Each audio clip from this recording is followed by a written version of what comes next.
স্বাগতম ভয়ের রাজ্যে।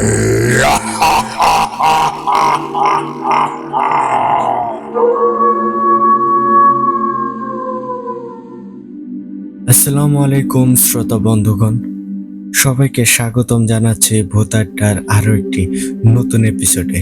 আর বরাবরের মতোই আপনাদের সাথে আছি আমি, ইমরান এইচ খান। আজকে কিন্তু আপনাদের জন্য নিয়ে এসেছি আপনাদের সবার প্রিয় আব্বাস হুজুরের ঘটনা। হ্যাঁ, আজকে আপনারা শুনতে যাচ্ছেন সজীব হোসেন ভাইয়ের লেখা আব্বাস হুজুরের দুর্দান্ত একটি ঘটনা। অনেকদিন পর কিন্তু আমরা আবারও আব্বাস হুজুরের ঘটনা শুনতে যাচ্ছি। তো মূল ঘটনায় চলে যাওয়ার আগে আপনাদেরকে বলতে চাই, আপনারা যারা এখনো আমাদের চ্যানেলটিকে সাবস্ক্রাইব করেননি, দ্রুত সাবস্ক্রাইব করে ফেলুন এবং পাশে থাকা অল আইকনটি অন করে রাখুন।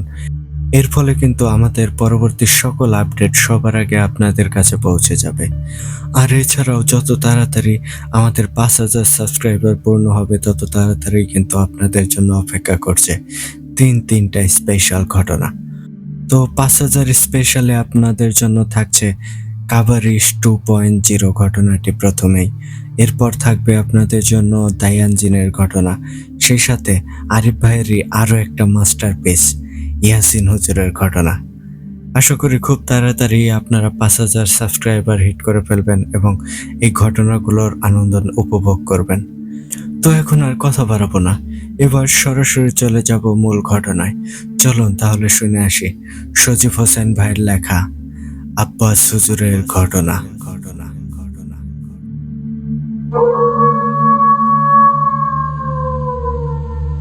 ঘটনাটি আমাকে ঠিক যেইভাবে লিখে পাঠিয়েছেন, আমি চেষ্টা করছি ঠিক সেভাবেই আপনাদের মাঝে উপস্থাপন করতে। লিখছেন, অমাবস্যার ঘোর অন্ধকার রাতে কবরস্থানের একটা কবরের পাশে হালকা একটা আলো জ্বলছে। পুরো কবরস্থানটায় নিস্তব্ধতা বিরাজ করছে, কোথাও কোনো শব্দ নেই। ঝিঝি পোকারাও মনে হয় ডাকতে ভুলে গেছে। কবরের পাশে যেই আলোটা জ্বলছে সেখানে একজন পরহেজগার জিন বসে আছে। সেই জিনটা কবর পাহারা দিচ্ছে আর কবরের পাশে কোরআন তেলাওয়াত করছে। তার সেই সুমধুর কণ্ঠে তেলাওয়াত পরিবেশটা ধীরে ধীরে স্বাভাবিক করে তুলছে। হঠাৎ করে পুরো কবরস্থানটা কেঁপে ওঠে, মনে হলো অনেক জোরে ভূমিকম্প হচ্ছে। সেই সাথে কবরস্থানের বাইরে থেকে ভয়ঙ্কর সব আওয়াজ ভেসে আসছে। এক মুহূর্তের মধ্যেই কবরস্থানের পরিবেশটা পাল্টে যায়। কবরের পাশে বসে কোরআন তেলাওয়াত করা জিনটা উঠে দাঁড়ায়, তারপর আস্তে আস্তে আমার দিকে আসে। সে আমার কাছে এসে আমার কাঁধে হাত রাখে আর বলে, ভয় পেও না, আল্লাহ আমাদের সাথে আছে। আজকে এই কবরস্থানে শয়তানটাকে শেষ করবই করব। তুমি কোরআন তেলাওয়াত করে যাবে, কোনো মতেই কোরআন তেলাওয়াত বন্ধ করা যাবে না। আল্লাহ ক্ষমতা দিয়েছে জন্য সেটা দুর্বলদের উপর দেখানো ঠিক না। তুমি কবরের পাশে দাঁড়িয়ে কোরআন তেলাওয়াত শুরু করো। আমি শয়তানগুলোর সাথে লড়াই করছি। এখানে আমি একা না, আমার সাথে আরো অনেকে আছে। শয়তান তার পুরো বাহিনী নিয়ে এসেছে আমাদের বিরুদ্ধে লড়াই করার জন্য। আল্লাহর কাছে দোয়া করো আর সাহায্য চাও, তিনি যেন আমাদের বিজয় দান করেন। কথাগুলো বলেই জিনটা হাঁটতে হাঁটতে ধীর পায়ে কবরস্থান থেকে বের হয়ে যায়। আমি দেখি হঠাৎ করে কোথা থেকে যেন হুজ্জা সহ আরো অনেক জিন চলে আসে। এদিকে কবরস্থানের বাইরে থেকে ভয়ানক আওয়াজ আসছে। হঠাৎ করে পুরো কবরস্থানটা কেমন সুন্দর একটা সুঘ্রাণে ভরে যায়। আমি বুঝতে পারি তিনি এসেছেন। আমি দেখি সাদা জব্বা আর মাথায় সাদা পাগড়ি পরিহিত তিনি হেঁটে হেঁটে আমার দিকেই আসছেন। শত ভয় আর চিন্তার মধ্যেও আমার মুখে একটা হাসি চলে আসে। আমি বুঝতে পারি আল্লাহর সাহায্য চলে এসেছে। এখনই সব শয়তানের বিনাশ হবে। আল্লাহর শক্তির কাছে পরাজিত হবে শয়তানি শক্তি, কারণ আল্লাহর শক্তির কাছে সব শক্তিই তুচ্ছ। শুরু হয়ে যায় নেককার পরহেজগার জিন আর শয়তানদের অনুসারীর লড়াই। এই লড়াইয়ে কি নেককার জিনগুলো পারবে শয়তানের অনুসারীদেরকে পরাজিত করতে? সেটা জানতে হলে পুরো ঘটনাটা শুনতে হবে। আর কেনই বা এই শয়তানের অনুসারীর বিরুদ্ধে লড়াই করতে হবে, তার কারণ কি? সবকিছু জানতে হলে ধৈর্য ধরে পুরো ঘটনাটা শুনুন। আসসালামু আলাইকুম প্রিয় ইমরান ভাই ও ভূতাড্ডার সকল শ্রোতা বন্ধু। আশা করি আল্লাহর অশেষ রহমতে সবাই অনেক ভালো আছেন। আলহামদুলিল্লাহ, আমিও ভালো আছি। আমি মোহাম্মদ সজীব হোসেন। আমি ভূতাড্ডা টিমের একজন অ্যাডমিন এবং স্টোরি রাইটার। আজ আপনাদের জন্য নিয়ে এসেছি আব্বাস হুজুরের নতুন একটা ঘটনা। আজ অনেক দিন পর আব্বাস হুজুরের ঘটনা নিয়ে হাজির হলাম। আজকের ঘটনাটা সবাইকে ভয়ের অন্যরকম একটা অনুভূতি দেবে। তাহলে চলুন কথা না বলে ঘটনা শুরু করি আর হারিয়ে যাই ভয়ের রাজ্যে। বলছেন আব্বাস হুজুর। ক্ষণিকের এই পৃথিবীতে মানুষের কত স্বপ্ন, কত চাহিদা, অথচ দেহ থেকে প্রাণ চলে গেলেই সব শেষ। 3.5 হাত জায়গা আর সাদা কাফনের কাপড় ছাড়া সাথে কিছুই যায় না। তবুও মানুষের কত অহংকার। আমি কথাগুলো আমার সামনে বসা মুসল্লিদের বলছিলাম। এশার নামাজ আদায় করে মুসল্লিদেরকে নসিহত করছিলাম। তাদেরকে আল্লাহর রাস্তায় চলার পরামর্শ দিচ্ছিলাম। আমার মসজিদের মুসল্লিগণ আমাকে খুব মান্য করে। সেদিনের মতো আমি নসিহত করা শেষ করে মুসল্লিরা যে যার বাড়িতে চলে যায়। আমি মসজিদে বসে কিছু সময় জিকির আজকার করি। তারপর আমি বাড়ির দিকে রওনা হই। রাত তখন বেশি হয়নি, রাস্তায় তেমন মানুষজনের দেখাও নেই। আমি জিকির করছিলাম আর হাঁটছিলাম। চাঁদের আলোতে চারপাশটা স্পষ্টই দেখা যাচ্ছে। হঠাৎ করে আমার পেছন থেকে সালাম শুনতে পাই। আমি পিছনে তাকিয়ে দেখি বড় হুজুরের একটা সহকারী জিন এসেছে। তার নাম আনাস। আনাস আমাকে সালাম দিয়ে আমার দিকে এগিয়ে আসে। আমি তখন আনাসকে দেখে দাঁড়িয়ে যাই, তারপর সালামের জবাব দেই। আনাসের সাথে আমি কোলাকুলি আর মোসাফা করি। আমি আনাসকে জিজ্ঞেস করি, হঠাৎ করে আসার কারণ কি? আনাস তখন আমাকে বলে, হুজুর, আমাকে বড় হুজুর পাঠিয়েছেন। তিনি আপনাকে একটা চিঠি পাঠিয়েছেন। চিঠিতে কি লেখা আছে আমি জানি না। বড় হুজুর চিঠিটা আপনাকে দিতে বলেছেন, আর সাথে পবিত্র জমজমের পানি পাঠিয়েছেন। এই পানি আমাদের একজন বুজুর্গ আলেম জিনের পরা পানি। এই পানিটাও আপনাকে দিতে বলেছেন। আনাস কথাগুলো বলে দেরি না করে সালাম দিয়ে চলে যায়। আমি একটু অবাক হই, কারণ বড় হুজুর কখনোই এমনভাবে চিঠি দেয়নি আমাকে।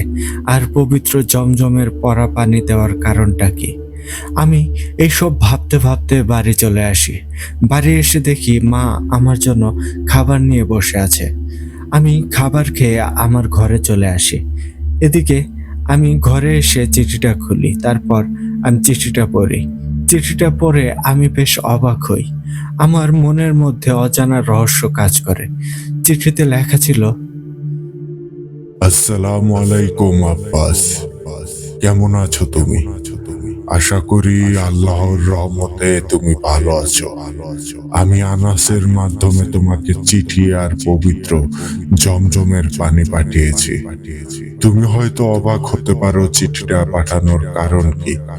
আমি নিজেই তোমার কাছে আসতে পারতাম, কিন্তু আমি যদি নিজে তোমার কাছে যেতাম তাহলে তোমার সমস্যা হতো।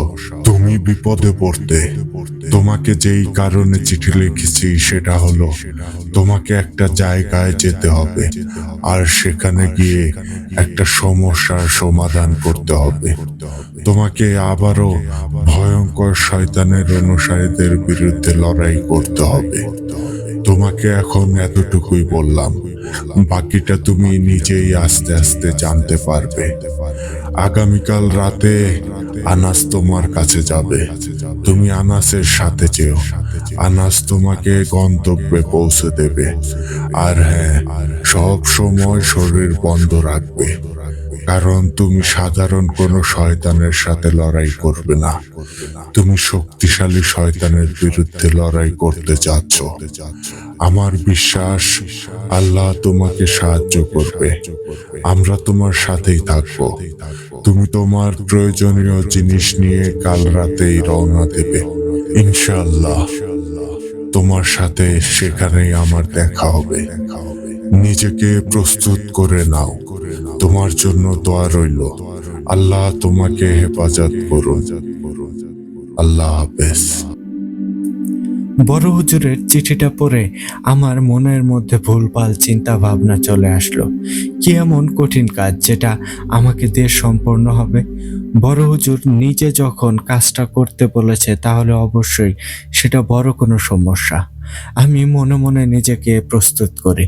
জানি না এবার কোন শয়তানের বিরুদ্ধে লড়াই করতে হবে, তবে এতটুকু বুঝতে পারছি বড় কোনো লড়াইয়ের সম্মুখীন হতে হবে আমাকে। আমি নিজেকে শারীরিক ও মানসিকভাবে তৈরি করি। যথানিয়মে পরদিন এশার নামাজের আগে আমি আমার মায়ের কাছে যাই। মাকে গিয়ে বড় হুজুরের কথা বলি। আমার মা বড় হুজুরের কথা শুনে আর না করেনি, কারণ আমার মা জানে আমাকে নিষেধ করলেও আমি শুনবো না, কারণ আমি সব সময় চাই মানুষের উপকার করতে।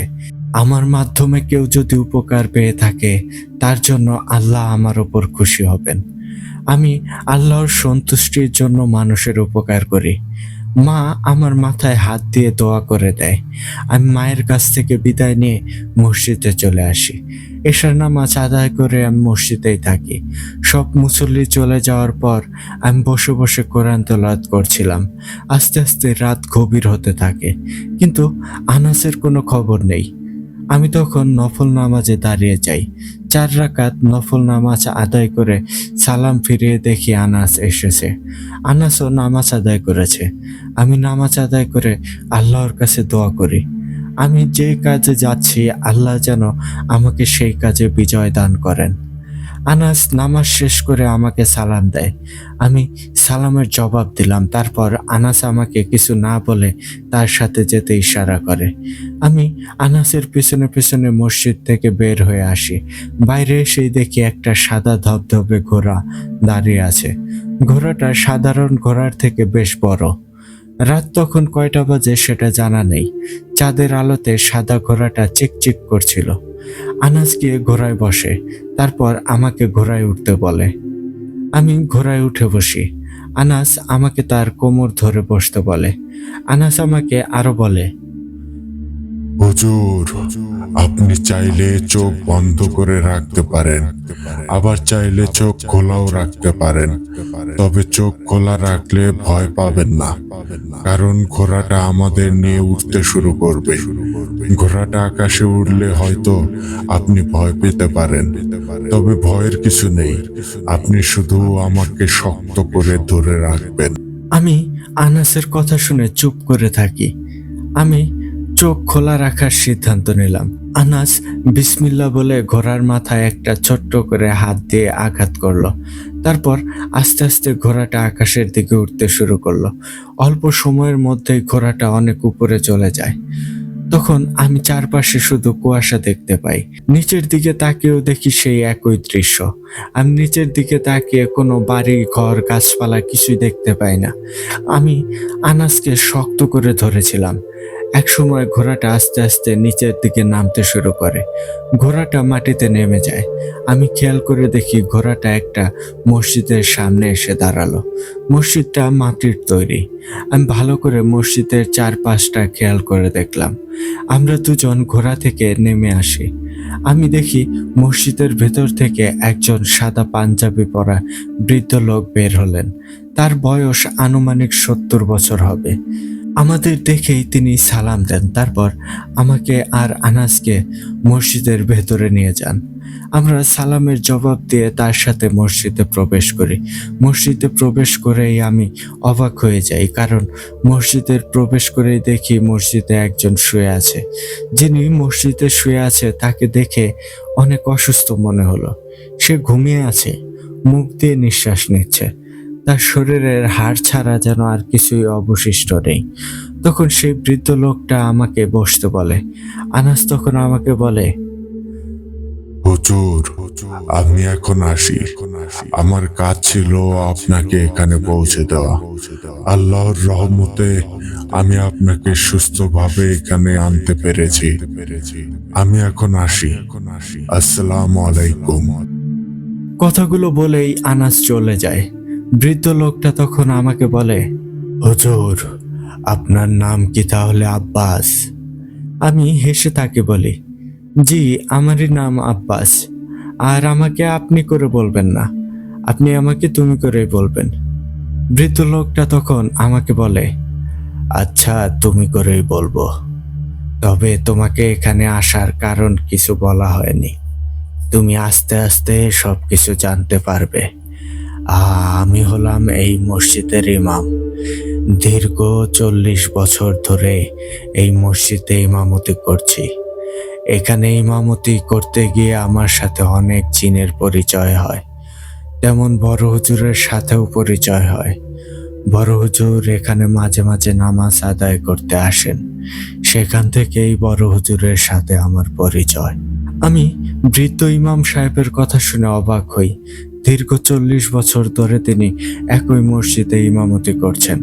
আমি তার কাছে মসজিদে শুয়ে থাকা লোকটির বিষয়ে জানতে চাই। আমার কথা শুনে ইমাম সাহেবের মুখটা কেমন যেন শুকনো হয়ে যায়। তার চোখে মুখে একটা ভয় দেখতে পেয়েছিলাম। ইমাম সাহেব তখন আমাকে বলে, বাবা, কি আর বলবো তোমাকে, এই মানুষটার জন্যই তোমার এখানে আসা হয়েছে। আসলে এর যে কি হয়েছে সেটা আমি নিজেও জানি না, তবে এর পেছনে একটা ভয়ঙ্কর শয়তান লেগেছে। আর সেই ভয়ঙ্কর শয়তানটা এই মানুষটাকে হত্যা করতে চায়। তবে কি কারণে হত্যা করতে চায় সেটা জানি না।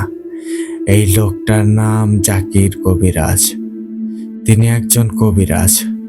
তার বাড়ি আমাদের এই গ্রামেই। তিনি কবিরাজি করে অনেক মানুষের উপকার করেছেন, কিন্তু হঠাৎ করে তার কি যে হলো কেউ বুঝতে পারছে না। তার জবান একেবারে বন্ধ হয়ে গেছে, সে কোনো কথা বলতে পারে না। মসজিদে থাকলেই জাকির কবিরাজ ঘুমিয়ে থাকে। তাছাড়া সে যদি এই মসজিদের বাইরে যায় তাহলে তার পাগলামি শুরু হয়ে যায়। নিজেই নিজের শরীরে আঘাত করে আর বারবার বলে কেউ তাকে মারার জন্য আসছে। তার পরিবারের মানুষ তাকে মসজিদে রেখে গেছে। অবশ্যই এই পরামর্শটা বড় হুজুর আমাকে দিয়েছে। বড় হুজুর এই সমস্যাটার সমাধান করার জন্য আপনাকে পাঠিয়েছেন। আমি বৃদ্ধ ইমাম সাহেবের কথা শুনে অবাক হই, কারণ একটা কবিরাজের এমন পরিণতি হতে পারে আমার কাছে খুবই অবাক লাগে বিষয়টা। তবে কোনো একটা কারণ তো অবশ্যই আছে, যার কারণে একটা ভয়ানক শয়তান জাকির কবিরাজের পেছনে লেগেছেন। ইমাম সাহেব আমাকে মসজিদের এক কোণায় বিশ্রাম নিতে বলে। আমি মসজিদের কোণায় বসে পড়ি। আমি বসে বসে বিষয়টা নিয়ে ভাবতে থাকি। আমি কিছুই বুঝে উঠতে পারছিলাম না। বড় হুজুরের সাথে দেখা না হওয়া পর্যন্ত কিছু জানা যাবে না। বড় হুজুরের জন্য আমাকে অপেক্ষা করতে হবে। আমি বৃদ্ধ ইমাম সাহেবকে অজু করার জায়গা কোথায় জানতে চাই। ইমাম সাহেব আমাকে বলে, বাবা, তুমি আমার সাথেই আসো, আমি তোমাকে নিয়ে যাচ্ছি। একা একা যাওয়ার দরকার নেই, এই আশেপাশের জায়গাটা তেমন ভালো না। ইমাম সাহেবের কথা শুনে আমি তাকে বলি, আমার কিছুই হবে না হুজুর, আমি একাই যেতে পারবো। আপনি বৃদ্ধ মানুষ, এই রাতের বেলায় আর আপনাকে বাইরে যেতে হবে না। আমাকে ইমাম সাহেব একা একা আসতে দেবেই না। তারপর ইমাম সাহেব আমাকে নিয়ে অজু করার জায়গায় আসে। জায়গাটা মসজিদ থেকে কিছুটা দূরে। ইমাম সাহেব আমাকে একটা পুকুরের কাছে নিয়ে যায়। ইমাম সাহেব আমাকে পুকুরের পানিতে অজু করতে বলে। আমি পুকুরে গিয়ে অজু করতে শুরু করি। অজু করার সময় আমি পুকুরের চারপাশে একবার তাকিয়ে দেখে নিলাম। রাতের বেলার জন্য তেমন ভালো কিছুই দেখতে পেলাম না। পুকুরটা বেশ বড়। পুকুরের ওই পাশে ঘন জঙ্গলে ভরা, আর পুকুরের চারপাশে বিভিন্ন রকমের গাছপালা। আমি কয়েকটা নারিকেল গাছও দেখতে পেলাম। হঠাৎ করেই আমার চোখ আটকে যায় একটা নারিকেল গাছে। আমার মনে হলো কেউ একজন নারিকেল গাছের মাথায় বসে আছে। আমি ভালো করে লক্ষ্য করি। এবার আমি একটু ভয় পেয়ে যাই। আমি দেখি একজোড়া লাল টকটকে চোখ আমার দিকেই তাকিয়ে আছে। আমি দূর থেকে চেহারাটা ভালো করে দেখতে পাই না, তবে চোখ দুইটা যে লাল টকটকে সেটা স্পষ্টই দেখতে পাচ্ছিলাম। আমি বেশ কিছু সময় সেই দিকে তাকিয়ে থাকি। হঠাৎ ইমাম সাহেবের ডাকে আমার হুঁশ ফেরে। আমি তখন ইমাম সাহেবকে কিছুই বুঝতে না দিয়ে ওযু শেষ করি। ইমাম সাহেবকে কিছু বুঝতে না দিলেও তিনি মনে হয় কিছু আন্দাজ করতে পেরেছে। তবে ইমাম সাহেব আমাকে কিছুই বলে না। ওযু করে মসজিদে চলে আসি। আমি তাহাজ্জুদের নামাজে দাঁড়িয়ে যাই। তাহাজ্জুদের নামাজ আদায় করে আমি শুয়ে পড়ি। মসজিদের এক কোণায় আমি শুয়ে পড়ি। ইমাম সাহেব জাকির কবিরাজের কাছে গিয়ে শুয়ে পড়ে। আমি শোয়ার কিছু সময় পরে ঘুমিয়ে যাই আর ঘুম ভাঙে ইমাম সাহেবের ডাকে। তখন ফজরের নামাজের সময় হয়ে গেছে। আমি উঠে ওযু করে আসি, তারপর ফজরের নামাজ আদায় করি। নামাজ আদায় করার পর আমি কোরআন তেলাওয়াত করছিলাম। কোরআন তেলাওয়াত করার সময় দেখি ইমাম সাহেব আর জাকির কবিরাজ বসে আমার তেলাওয়াত শুনছেন। আমি আরো কিছু সময় কোরআন তেলাওয়াত করি। কোরআন তেলাওয়াত শেষ হলে ইমাম সাহেব আমার কাছে আসে আর বলে, তোমার তেলাওয়াত অনেক সুন্দর। আল্লাহ অনেক সুন্দর কণ্ঠ দান করেছেন তোমাকে। জাকির কবিরাজও তোমার তেলাওয়াত শুনছে। আল্লাহ পাক তোমার কণ্ঠ যেন সারা জীবন এমনই রাখে। আমি ইমাম সাহেবকে ধন্যবাদ জানাই। তারপর আমি জাকির কবিরাজের পাশে গিয়ে বসি। তার পাশে গিয়ে বসতেই সে আমার হাত ধরে কান্না করতে শুরু করে। সে কিছু একটা বলতে চাইছে, কিন্তু আমি তার কথা বুঝতে পারছি না। আমি তাকে সান্ত্বনা দেই আর ইশারায় তাকে ভয় পেতে নিষেধ করি। আমি ইমাম সাহেবকে জানাই আমি জাকির কবিরাজের পরিবারের সাথে কথা বলতে চাই। সকালবেলা ইমাম সাহেব নিজে আমাকে জাকির কবিরাজের বাড়িতে নিয়ে যায়। আমাকে আর ইমাম সাহেবকে দেখে একটা বয়স্ক পুরুষ মানুষ বের হয়ে আসে। আমাদের দেখেই সে সালাম দেয়। আমরা সালামের জবাব দেই। ইমাম সাহেব আমাকে জানায় সেই বয়স্ক মানুষটা জাকির কবিরাজের বাবা। আমাকে আর ইমাম সাহেবকে ঘরে নিয়ে বসতে দেয়। তারপর ইমাম সাহেব জাকির কবিরাজের বাবাকে জানায় আমি জাকির কবিরাজের চিকিৎসা করার জন্য এসেছি। এই কথা শোনা মাত্রই জাকির কবিরাজের বাবা আমার হাত ধরে কান্না করে দেয়। আমি তাকে সান্ত্বনা দিয়ে বলি, কান্না করবেন না, সমস্যা থাকলে সেটার সমাধানও আছে। সমস্যাটা কিভাবে শুরু হলো আমাকে সেটা বলেন, পুরো ঘটনাটা আমাকে বলবেন। আমার কথা শুনে জাকির কবিরাজের বাবা কিছুটা শান্ত হয়। তারপর আমাকে বলে, আমার ছেলে নামকরা একটা কবিরাজ। অনেক দূর দূরান্ত থেকে মানুষ ওর কাছে সমস্যা নিয়ে আসতো। আল্লাহর রহমতে সে কম বেশি সব মানুষেরই সমস্যার সমাধান করত। বিশেষ করে জিনের আসর করা রোগী বেশি আসতো। আমার ছেলে কালো জাদু বান কাটানোর কাজও করত। সে অনেকজনের উপর থেকে বান কাটানোর কাজ করেছে। একদিন রাতের বেলায় একজন মধ্যবয়স্ক লোক আসে আমার ছেলের কাছে। আমরা তখন সবাই মিলে রাতের খাবার খাচ্ছিলাম। একটা সময় এসে আমার ছেলের খোঁজ করে। আমার ছেলে খাওয়া থেকে উঠে গিয়ে তার সাথে কথা বলে। লোকটা বাড়ির বাইরে নিয়ে যায় আমার ছেলেকে। প্রায় 1 ঘন্টার মতো কথা বলে। কথা শেষ করে লোকটা চলে যায়। আমি তখন আমার ছেলেকে জিজ্ঞেস করি কে এসেছিল আর কেন এসেছিল। আমার ছেলে আমাকে তেমন কিছুই বলে না, কারণ তার কাছে তো নানান রকম মানুষ আসে আর সবাই সমস্যায় পড়েই আসে। আমিও তাকে বেশি কিছু জিজ্ঞেস করি না। তবে আমি একটা বিষয় খেয়াল করেছিলাম, সেটা হচ্ছে আমার ছেলেকে বেশ চিন্তিত দেখাচ্ছিল। সে কোনো বিষয় নিয়ে গভীরভাবে ভাবছিল। আমি সেটাকে কোনো গুরুত্ব দেই না। পরদিন সকালবেলায় আমার ছেলে জানায় সে এক জায়গায় যাবে আর আসতে 2 দিন সময় লাগবে। আমরা বাড়ির কেউ আপত্তি করি না তার কথায়, কারণ সে মাঝে মাঝেই দূরে কোথাও যেত। জাকির সকাল সকাল বেরিয়ে পড়ে। 2 দিন পর জাকির বাড়িতে ফিরে আসে, তবে জাকির বাড়িতে আসার পর থেকেই কেমন অন্যরকম হয়ে গিয়েছিল। জাকির সব সময় মনমরা হয়ে থাকতো। তাকে দেখে মনে হতো সে ভয় আর চিন্তায় ডুবে আছে। এমনভাবে বেশ কিছুদিন কেটে যায়। এর মাঝে বেশ কয়েকজন মানুষ তার কাছে সমস্যার জন্য আসে, কিন্তু সে কারো সমস্যার সমাধান করে না। বিষয়টা আমার কাছে অন্যরকম লাগে। একদিন রাতে আমি জাকিরকে জিজ্ঞেস করি তার কি হয়েছে। সে কেমন অন্যরকম হয়ে গেছে। জাকির আমাকে কিছুই বলে না, বরং আমার সাথে বাজে আচরণ করে। আমার তখন মনে হয় যে কোনো একটা সমস্যা অবশ্যই আছে। এর মাঝে এক রাতে একটা ঘটনা ঘটে। রাতের বেলায় জাকির, তার স্ত্রী আর মেয়ে ঘুমিয়েছিল। আনুমানিক মাঝরাতে জাকিরের চিৎকারে আমাদের সবার ঘুম ভেঙে যায়। আমি তাড়াতাড়ি করে জাকিরের ঘরে যাই।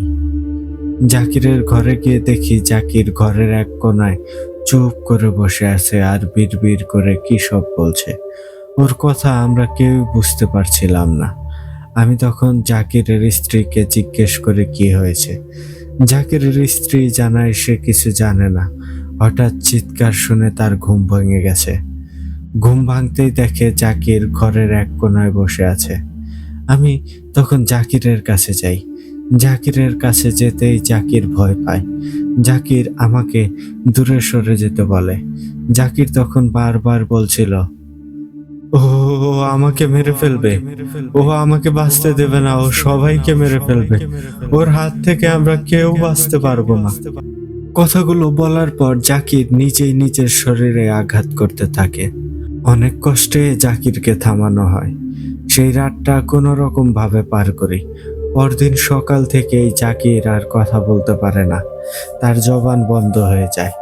সে বারবার ইশারায় তার আশেপাশে কাউকে দেখায়, কিন্তু আমরা কিছুই বুঝতে পারি না। জাকিরকে নিয়ে আমরা সবাই চিন্তায় পড়ে যাই।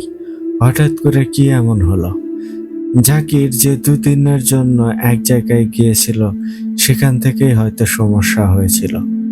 কিন্তু জাকির কোথায় গিয়েছিল আর কেনই বা গিয়েছিল সেটা আমরা কেউ জানতাম না। এমনভাবে কয়েকদিন পার হয়ে যায়। জাকির খাওয়া দাওয়া বন্ধ করে দেয়। আস্তে আস্তে জাকির অনেক অসুস্থ হয়ে যায়। জাকির আমাদের কিছু একটা বলার চেষ্টা করত, কিন্তু আমরা তার কথা বুঝতে পারতাম না।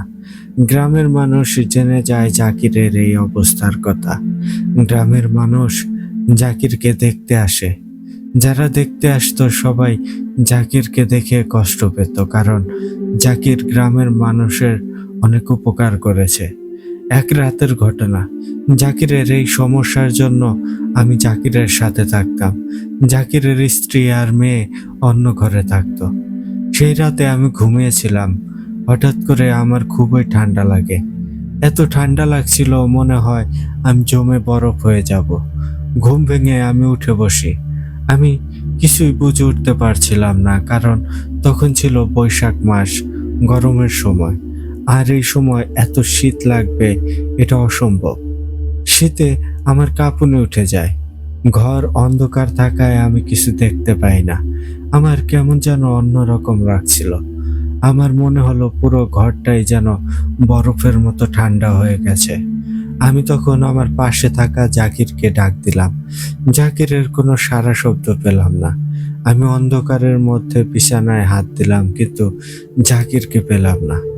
আমি তখন তাড়াতাড়ি করে উঠে ঘরের হ্যারিকেনটা জ্বালিয়ে দিলাম। আর হ্যারিকেন জ্বালিয়ে আমি আমার জীবনের সবচেয়ে ভয়ঙ্করতম দৃশ্য দেখতে পেলাম।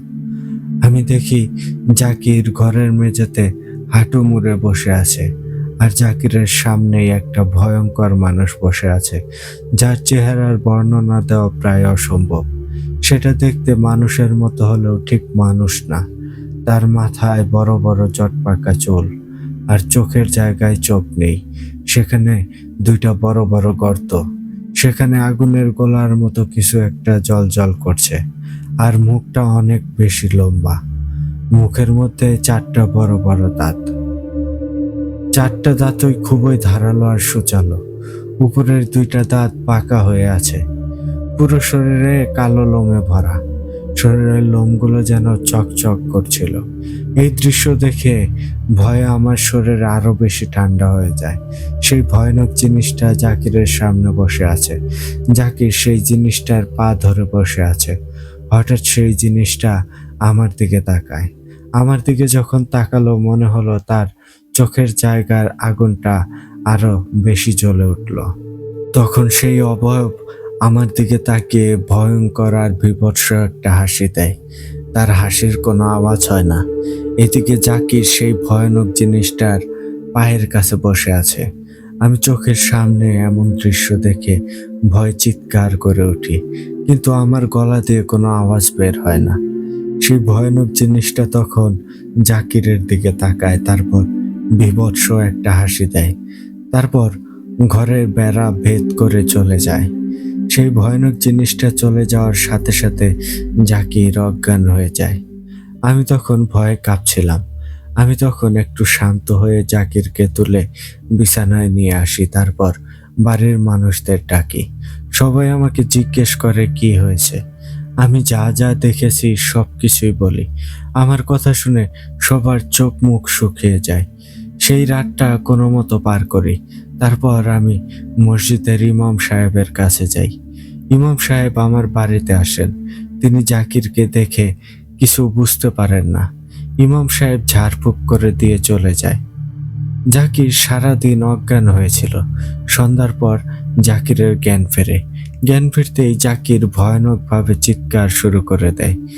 জাকির ইশারায় কাউকে দেখায়। জাকিরের এমন অবস্থা আমি মানতে পারছিলাম না। আমি ভালো একটা কবিরাজের খোঁজ করি, একজনকে পেয়েও যাই। তাকে আমার বাড়িতে নিয়ে আসি। সে জাকিরকে কিছু সময় ধরে দেখে, তারপর সমস্যা কি জিজ্ঞেস করে। আমি তাকে বিস্তারিত সবকিছু বলি। আমার কথা শুনে সেই কবিরাজ জানায় সে রাতের বেলায় জাকিরের চিকিৎসা করবে। রাতের বেলায় কবিরাজ আসন পেতে বসেন। জাকিরের ঘরেই কবিরাজ আসন করে, তারপর মাটিতে একটা বৃত্ত আঁকে। বৃত্তের ভেতরে কবিরাজ আর জাকির বসে থাকে। আমি কবিরাজের সাথে ছিলাম। কবিরাজ আমার হাতে একটা পানির পাত্র দেয় আর বলে, ভয় পাবেন না, আমি এখন এই জিনটাকে হাজির করব, আর আমার শরীরে একটা জিন হাজির হবে। আমার শরীরে যেই জিন ভর করবে সে ভালো জিন। তার মাধ্যমে ওই খারাপ জিনটার সাথে কথা বলবো আর এই সমস্যার কারণ জানার চেষ্টা করব। আপনার ছেলে যদি আমার উপর আক্রমণ করতে আসে তাহলে ওর শরীরে এই পানি ছিটিয়ে দেবেন, তারপর এই বৃত্তটা মুছে দেবেন। কথাগুলো বলে কবিরাজ কাজ শুরু করে।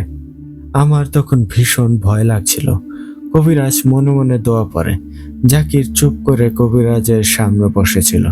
কবিরাজ অনেক সময় দোয়া পড়ার পর হঠাৎ করে কবিরাজের শরীরটা ঝাঁকি দিয়ে ওঠে।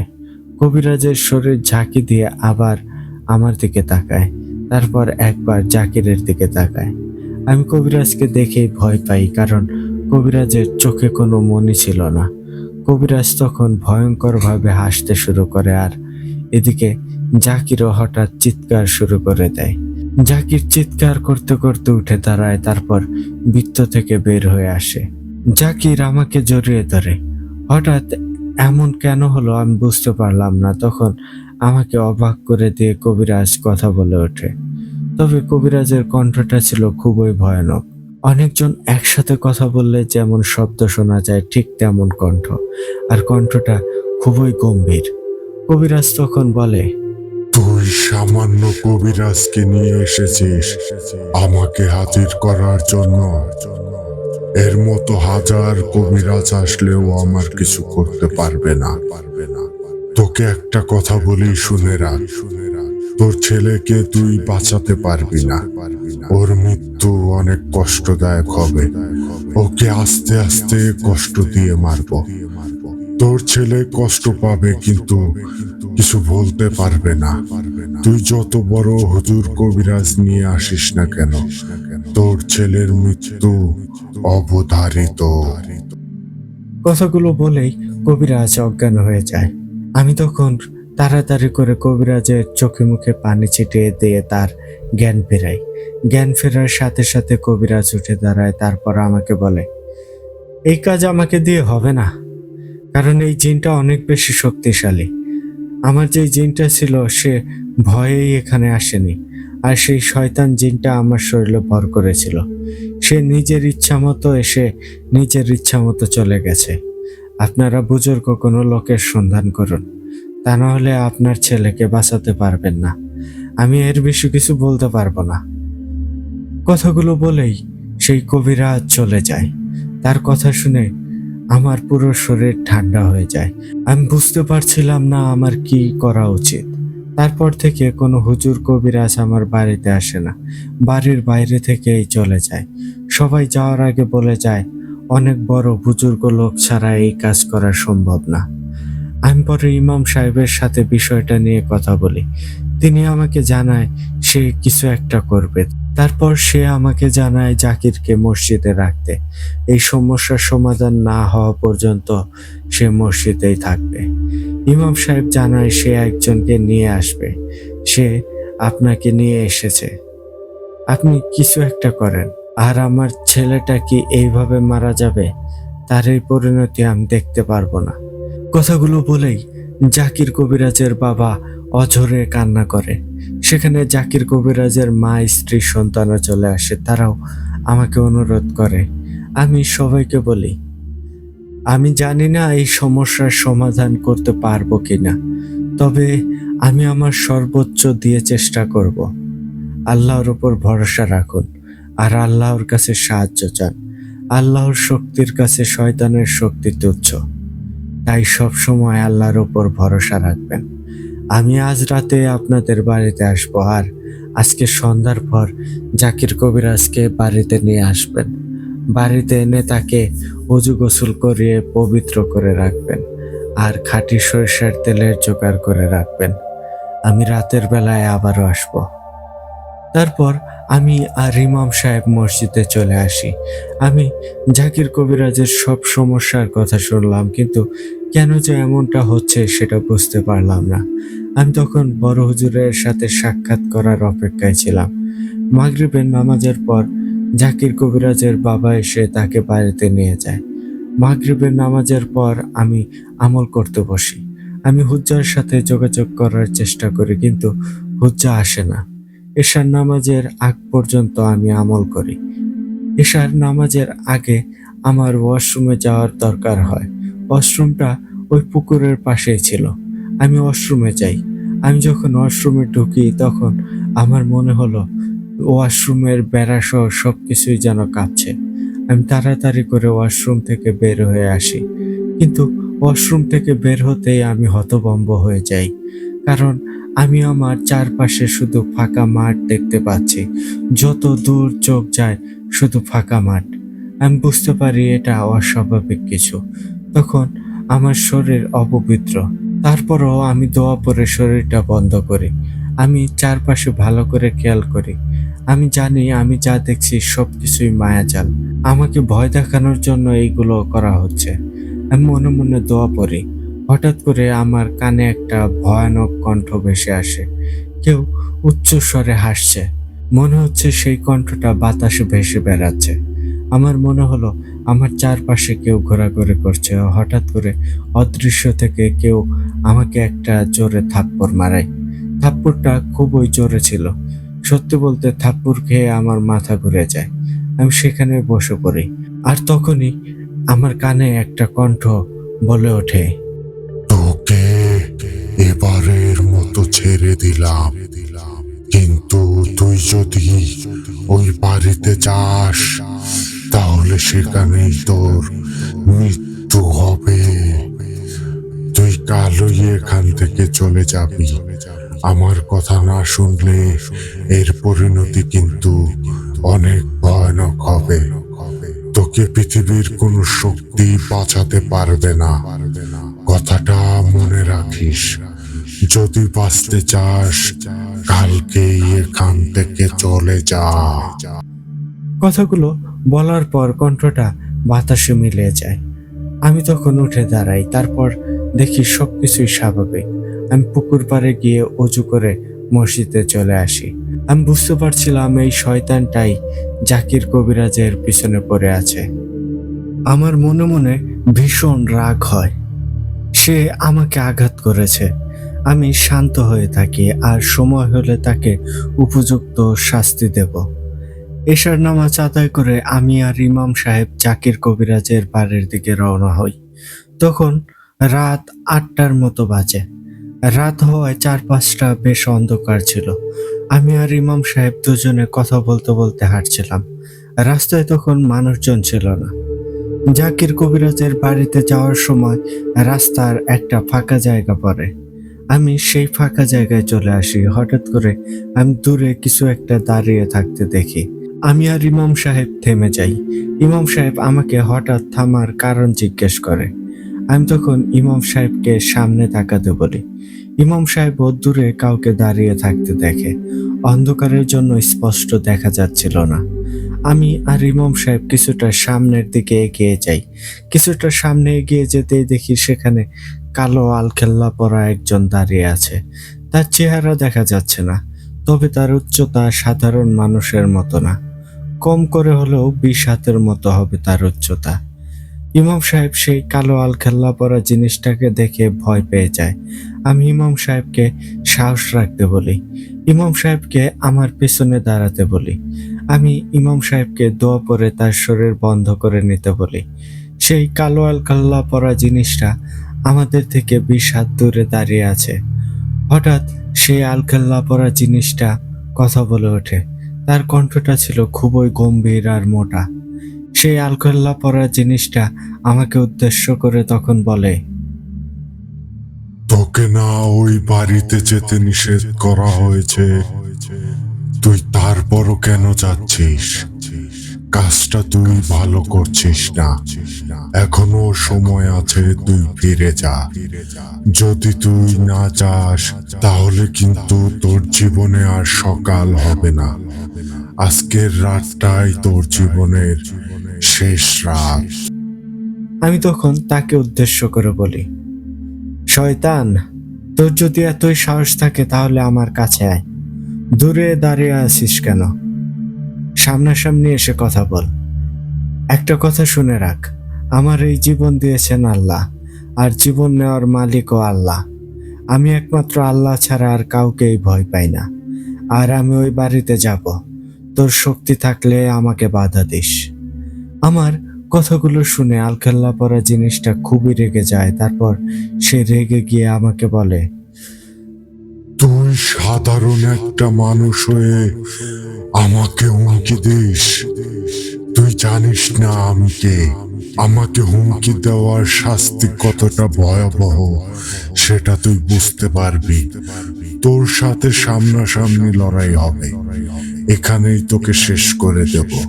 কথাগুলো বলার সাথে সাথে সেই আলখেল্লা পরা জিনিসটা ভয়ঙ্কর ভাবে হাসতে শুরু করে। কয়েক সেকেন্ডের মধ্যেই পরিবেশটা ভয়ঙ্কর হয়ে ওঠে। চারপাশে বাতাস বইতে শুরু করে। ইমাম সাহেব এই দৃশ্য দেখে খুবই ভয় পায়। আমি ইমাম সাহেবকে সাহস দেই, তাকে দোয়া পড়তে বলি। আলখেল্লা পরা জিনিসটা আমাদের দিকে এগিয়ে আসে। অন্ধকার হলেও এবার আলখেল্লা পরা জিনিসটাকে খুব ভালো করেই দেখা যাচ্ছে। তার হেঁটে আসার সাথে সাথে মাটি কেঁপে কেঁপে উঠছে। আমি তখন দোয়া পড়তে শুরু করি। আমি সূরা বাকারার কয়েকটা আয়াত তেলাওয়াত করি। আর তখনই দেখি আলখেল্লা পরা ওই শয়তানটা দাঁড়িয়ে যায়। সেই সাথে বাতাসও থেমে যায়। আলখেল্লা পরা শয়তানটা রেগে গিয়ে বিকট চিৎকার করে ওঠে। আমি খেয়াল করে দেখি সে আমার দিকেই তাকিয়ে আছে, তবে তার দৃষ্টি আমার মাথার উপরে। আমি তখন উপরের দিকে তাকাই, কিন্তু কিছুই দেখতে পাই না। কি মনে করে আমি পিছনে তাকাই। আমার সাথে ইমাম সাহেবও পিছনে তাকায়। পিছনে তাকিয়ে দেখি আনাস আর হুজ্জা দাঁড়িয়ে আছে। আমি এবার বুঝতে পারি আলখেল্লা পরা শয়তানটা আনাস আর হুজ্জার দিকে তাকিয়ে আছে। আমি হুজ্জা আর আনাসকে সালাম দিলাম। তারা সালামের জবাব দেয়। তারপর হুজ্জা আমাকে বলে, আব্বাস, ভয় পেও না। শয়তানটা তোমার কিছুই করতে পারবে না। ও তোমাকে ভয় দেখাতে এসেছে। আসলে ও জানে না যারা আল্লাহকে ভয় করে তারা কোনো শয়তানকে ভয় পায় না। এ হলো একটা শয়তানের অনুসারী। এরা সবাই শয়তানের পূজারী। খুব অল্প সময়ের মধ্যেই এদের শেষ করব। হুজ্জার কথাগুলো বলার সাথে সাথে চোখের পলকে আলখাল্লা পরা শয়তানটার উপর আক্রমণ করে। কিছু বুঝে ওঠার আগেই হুজ্জা আলখাল্লা পরা শয়তানটাকে মারতে থাকে। সেই আলখাল্লা পরা শয়তানটা হুজ্জার সাথে না পেরে সেখান থেকে পালিয়ে যায়। হুজ্জা তখন আমাকে বলে, আব্বাস, এই শয়তান যার পূজা করে সেই জাকির কবিরাজের পিছনে পড়েছে। সেই শয়তানটা নিজে কিছুই করছে না, তার অনুসারীদের দিয়ে এইসব করাচ্ছে। তুমি এখন জাকির কবিরাজের বাড়িতে যাও, আমরা দুজন তোমার সাথেই আছি। আমি তখন ইমাম সাহেবকে নিয়ে জাকির কবিরাজের বাড়ির উদ্দেশ্যে রওনা দেই। যাওয়ার সময় ইমাম সাহেব অনেক কিছুই জিজ্ঞেস করে। আমি তাকে বলি, সময় হলে সব সে বুঝতে পারবে। আমরা দুজন জাকির কবিরাজের বাড়ির সামনে চলে আসি। আমি বিসমিল্লাহ বলে বাড়িতে প্রবেশ করি। বাড়িতে ঢুকেই দেখি জাকির কবিরাজের বাবা আমার অপেক্ষায় উঠানে দাঁড়িয়ে আছে। আমাকে দেখেই সালাম দেয়, তারপর আমাকে ঘরের মধ্যে নিয়ে যায়। আমি ঘরের মধ্যে গিয়ে দেখি জাকির কবিরাজ বিছানায় শুয়ে আছে। আমাকে দেখে সে উঠে বসে। সে আমাকে কিছু বলতে চাচ্ছে, কিন্তু আমি তার কথা বুঝতে পারছি না। আমি জাকির কবিরাজকে ইশারায় শান্ত থাকতে বলি। আমি ইমাম সাহেবকে ঘরে থাকতে বলি আর জাকির কবিরাজের বাবাকে ঘর থেকে চলে যেতে বলি। তিনি ঘর থেকে চলে যায়। ঘরের মধ্যে একটা হ্যারিকেন জ্বলছিল তখন। আমি হ্যারিকেনটা নিভিয়ে দেই। পুরো ঘরটা তখন অন্ধকার হয়ে যায়। আমি ইমাম সাহেবকে বলি সে যেন ভয় না পায়, সে যেন মনে মনে দোয়া পড়ে, কারণ এখন ঘরের মধ্যে অনেক কিছুই হবে। আমি ঘরের মধ্যে কারো উপস্থিতি বুঝতে পারি। তখনই কেউ আমার কানের কাছে ফিস ফিস করে কথা বলে। আমি বুঝতে পারি হুজ্জা এসেছে। আমি তখন জাকির কবিরাজের মাথায় হাত রাখি, তারপর আমি কোরআন তেলাওয়াত করতে থাকি। আমি চাইছিলাম আসল শয়তানটাকে হাজির করার জন্য। আমি অনেক সময় ধরে চেষ্টা করি, কিন্তু পারি না। আমি হাল ছাড়ি না। এমনভাবে অনেক সময় চলে যায়। হঠাৎ করে জাকির কবিরাজের শরীরটা ঝাঁকি দিয়ে ওঠে। সেই সাথে পুরো ঘরটা খুবই গরম হয়ে যায়। ঘরের মধ্যে গরম বাতাস ঘুরপাক খাচ্ছে। হঠাৎ জাকির কবিরাজ মোটা কর্কশ কণ্ঠে বলে ওঠে, এই হুজুর, তোর সাহস কত? তুই আমার মালিককে ডাকিস? আমার মালিক কারো ডাকে হাজির হয় না। এমন ভাবে ডাকলে আমার মালিক হাজির হয় না। আমার মালিককে ডাকতে হলে তার নামে বলি দিয়ে তাকে খুশি করতে হবে। তারপর সে সন্তুষ্ট হলে ডাকে সাড়া দেবে। আর তুই যেই কারণে ডেকেছিস সেটা তুই ভুলে যা, কারণ তুই এই লোককে বাঁচাতে পারবি না, সাথে তুই নিজেও মরবি। আমার মালিকের হুকুম, এর সাথে তোকেও হত্যা করা। তোর মতো হুজুরের জন্য আমি যথেষ্ট। তখন আমি বলি, তোর মালিক যদি শক্তিশালী হয় তাহলে আমাকে দেখে ভয়ে এখানে আসলো না কেন? তুই তো এখানে এসেছিস তোর মালিকের কথায়। তাহলে তোর মালিককে বল তোকে এখন বাঁচাতে। তোর যদি শক্তি থাকে তাহলে তুই এখান থেকে যেতে পারিস কিনা দেখ। আমার কথা শোনা মাত্রই জাকির নড়াচড়া শুরু করে। জাকির কবিরাজের শরীরে থাকা শয়তানটা আর বের হতে পারে না। আমি তখন তাকে বলি, কিরে, এর শরীর থেকে বের হতে পারছিস না? এই তোর শক্তি? শোন, তোর মালিককে গিয়ে বলবি ওর যদি সাহস থাকে তাহলে আমার সামনে আসতে। তোর মালিককে বলবি ওর সময় শেষ হয়ে এসেছে। ওর শয়তানের শক্তি দেখে আমি ভয় পাই না। ওর সাহস থাকলে আমার সামনাসামনি আসতে বলবি।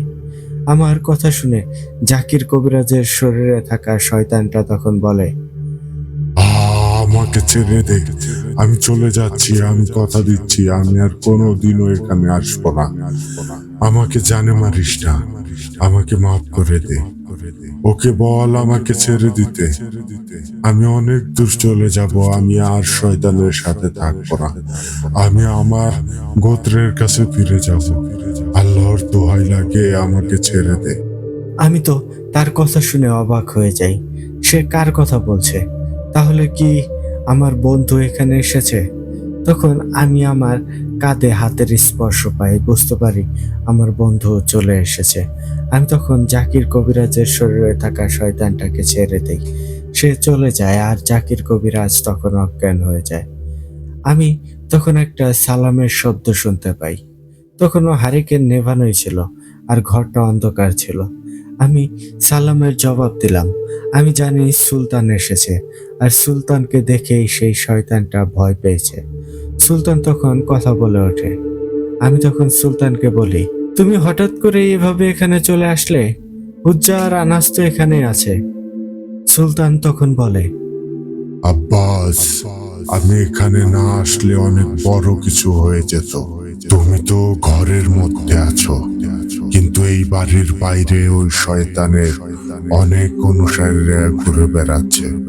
ওরা সবাই তোমাকে মারার জন্য এসেছে, কারণ হুজ্জা না বুঝেই একজনের উপর আক্রমণ করেছে। তাই তারা বদলা নিতে এসেছে। এখন আর ভয় নেই, ওরা সবাই চলে গেছে। তবে এই সমস্যা এত সহজে সমাধান হবে না। আমি এখন চলে যাচ্ছি। হুজ্জা আর আনাস তোমাকে মসজিদে দিয়ে আসবে, আর জাকির কবিরাজকে এখন থেকে তার বাড়িতেই থাকতে বলবে। তুমি এই পুরো বাড়িটা শক্তিশালী করে বন্ধ করে দেবে। তোমার জানা সর্বোচ্চ শক্তিশালী বন্ধনী দিয়ে বন্ধ করে দেবে। আমি আসি। কথাগুলো বলেই সুলতান চলে যায়। আমি তখন হুজ্জাকে ডাকি। হুজ্জা আমার কথার জবাব দেয়। হুজ্জা আমাকে বলে, আব্বাস, তুমি এখন হ্যারিকেনটা জ্বালিয়ে দাও, আর ইমাম সাহেব অজ্ঞান হয়ে গেছে, তার জ্ঞান ফিরাও। সে সুলতানকে দেখে ভয়ে অজ্ঞান হয়ে গেছে।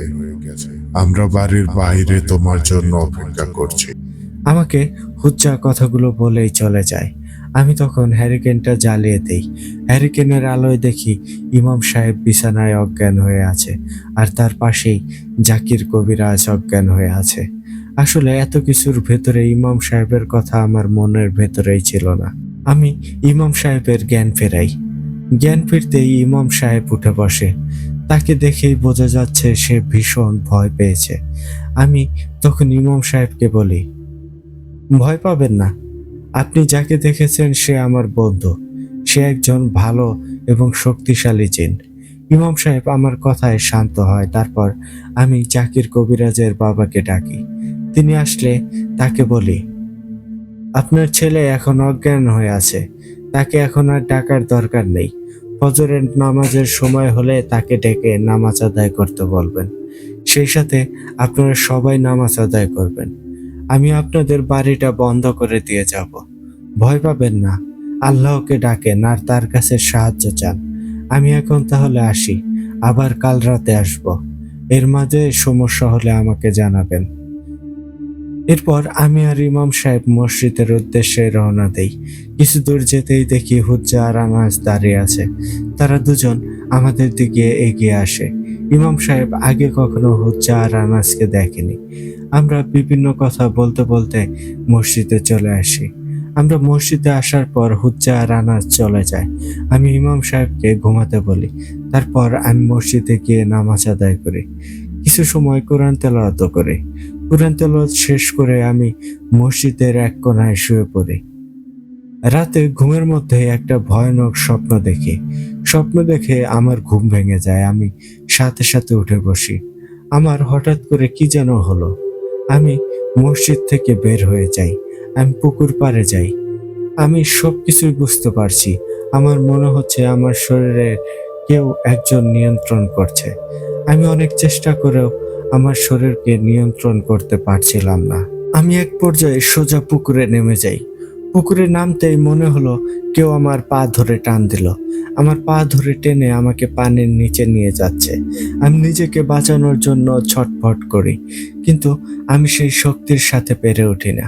পানির নিচে থাকায় আমার নিঃশ্বাস বন্ধ হয়ে যায়। আমি অনেক চেষ্টা করে সেই শক্তির সাথে পেরে উঠি না। আমি আস্তে আস্তে পানির নিচে তলিয়ে যেতে থাকি, আর তখনই আমি আমার হাতে একটা টান অনুভব করি। কেউ একজন আমার হাত ধরে উপরের দিকে টান দিল, আর তখনই পানির নিচ থেকে সেই হাতটা আমার পা ছেড়ে দেয়। খুব অল্প সময়ের মধ্যেই আমি পানির উপরে উঠে আসি। আমার চোখ কেমন অন্ধকার হয়ে যায়। আমি বুঝতে পারছি কেউ আমাকে ধরে পুকুর পাড়ে শুইয়ে দিয়েছে। আমি চোখ বুজে ফেলি। আমি তাকানোর চেষ্টা করি। আমি আবছা আবছা একজনকে দেখতে পাই, তবে আমি তাকে চিনতে পারি না। আমি একটা পর্যায়ে অজ্ঞান হয়ে যাই। ইমরান ভাই, আজকের মতো এতটুকুই লিখলাম। একটু ব্যস্ততার কারণে পুরো ঘটনাটা লিখতে পারিনি। আগামী সপ্তাহে পরবর্তী অংশ লিখে পাঠাবো ইনশাল্লাহ। আশা করি আব্বাস হুজুরের এই ঘটনাটা সবার কাছে অনেক বেশি ভালো লাগবে। সবাই ভালো থাকবেন, সুস্থ থাকবেন, আর ভূত আড্ডার সাথেই থাকবেন। ইমরান ভাই, আপনার জন্য দোয়া ও ভালোবাসা রইল। ভূত আড্ডা টিমের জন্য মন থেকে দোয়া রইল। আসসালামু আলাইকুম। আমি মোহাম্মদ সজীব হোসেন।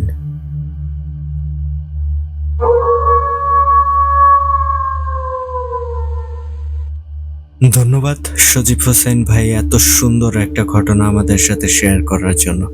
সত্যি ভাই, অসাধারণ একটি ঘটনা ছিল। আব্বাস হুজুরের ঘটনা মানে বিশেষ কিছু, তো আজকেও কিন্তু তার ব্যতিক্রম হয়নি। সত্যি ভাই, অনেকদিন পর আব্বাস হুজুরের একটা দুর্দান্ত ঘটনা শুনে মনটা সত্যি অনেক বেশি ফ্রেশ হয়ে গেল। ধন্যবাদ সজীব হোসেন ভাই, এত সুন্দর একটি ঘটনা আমাদের সাথে শেয়ার করার জন্য। তো প্রিয় লিসেনার্স, আপনারা কিন্তু অবশ্যই কমেন্ট করে জানিয়ে দিতে পারেন সজীব হোসেন ভাইয়ের আজকের এই ঘটনাটি আপনাদের কাছে কেমন লেগেছে। তো এই ছিল আজকের আয়োজন। চলে যাওয়ার আগে আপনাদেরকে আবারও বলবো, আপনারা যারা এখনো আমাদের চ্যানেলটিকে সাবস্ক্রাইব করেননি, দ্রুত সাবস্ক্রাইব করে ফেলুন এবং পাশে থাকা বেল আইকনটি অন করে রাখুন। এর ফলে কিন্তু আমাদের পরবর্তী সকল আপডেট সবার আগে আপনাদের কাছে পৌঁছে যাবে। আর আপনারাও যদি আমাদেরকে ঘটনা পাঠাতে চান, সেই ক্ষেত্রে আপনাদের কাছে দুইটি ওয়ে আছে। প্রথমত, আপনারা সরাসরি আমাদেরকে হোয়াটসঅ্যাপে নক দিতে পারেন, আর আমাদের হোয়াটসঅ্যাপ নাম্বারটি আমাদের ডেসক্রিপশন বক্সে অথবা কমেন্ট বক্সে প্রিন্ট আপ করা আছে। এছাড়াও আপনারা চাইলেই কিন্তু আমাদেরকে ইমেলের মাধ্যমেও ঘটনা পাঠাতে পারেন। আর আমাদের ইমেল অ্যাড্রেসটি হচ্ছে bhutadda.stories@gmail.com। আপনাদের জানা শোনা সেরা ভয়ানক ঘটনাগুলো আমাদেরকে লিখে কিংবা ভয়েস ক্লিপ আকারে পাঠিয়ে দিতে পারেন। তাহলে আমি ইমরান খান আজকের মতো এখানে বিদায় নিচ্ছি। কথা হচ্ছে আগামী এপিসোডে নতুন আর দুর্দান্ত ভয়ঙ্কর কোনো এক ঘটনা নিয়ে। টিল দেন, সবাই ভালো থাকুন, সুস্থ থাকুন, আর হ্যাঁ, ভূত আড্ডার সাথেই থাকুন। আসসালামু আলাইকুম।